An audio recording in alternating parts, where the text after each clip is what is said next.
500 साल पहले की बात है। विजयनगर नाम का एक राज्य हुआ करता था। उस राज्य में कृष्णा नाम के एक राजा की हुकूमत थी। एक बार जब राजा सो रहा था, उसे एक सपना आया। उसने सपने में एक आलीशान महल देखा। उस महल में भिन्न प्रकार की बत्तियां थीं और वो हवा में उड़ रहा था। अगले दिन से राजा इस सपने के बारे में भूल नहीं पाए। अचानक उसने सबको एक सभा में बुलाया और अपने सपने के बारे में बताया। उसने ऐलान किया कि अब वो इस सपने को हकीकत में बदलेगा। इस फैसले के बाद सब सोच में पड़ गए।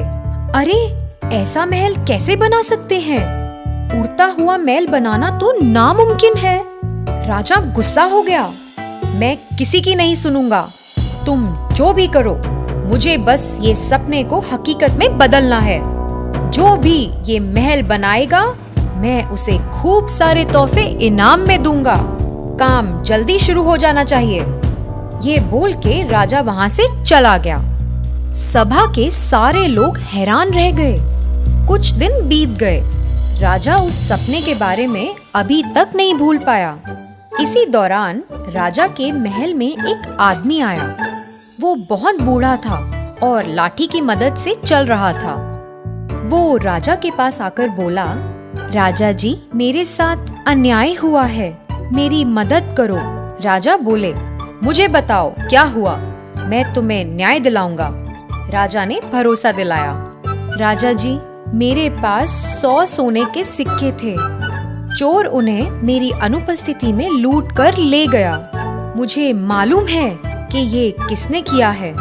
आप उससे बात करो और मेरे सिक्के मुझे वापस दिलाओ। बूढ़े आदमी ने कहा। ये सब सुनने के बाद राजा बोले, किसने चोरी की है? वो कहाँ रहता है? बताओ। बूढ़ा आदमी तनाव में आ गया। तुम चिंता मत करो, मुझे बताओ किसने ऐसा किया है, मैं तुम्हारी मदद करूंगा। राजा ने हौसला दिलाया। राजा जी, जिसने मेरे 100 सिक्के चुराए हैं, वो आप हो। कल रात आप मेरे सपने में आए थे और आपने चोरी की थी। बूढ़ा आदमी बोला। राजा को बहुत गुस्सा आया। ये कोई मजाक चल रहा है? सपने को सच मानना बेवकूफी है। राजा बोला। ये सुनते ही बूढ़े आदमी ने अपनी दाढ़ी और मूंछ उतारी और लाठी को भी फेंक दिया।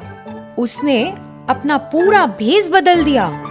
वो बूढ़ा व्यक्ति तेनालीरामा था।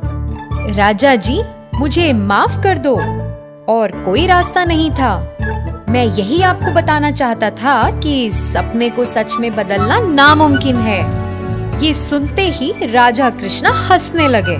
राजा को एहसास हुआ और उसने तेनाली को शाबाशी दी। उम्मीद है ये कहानी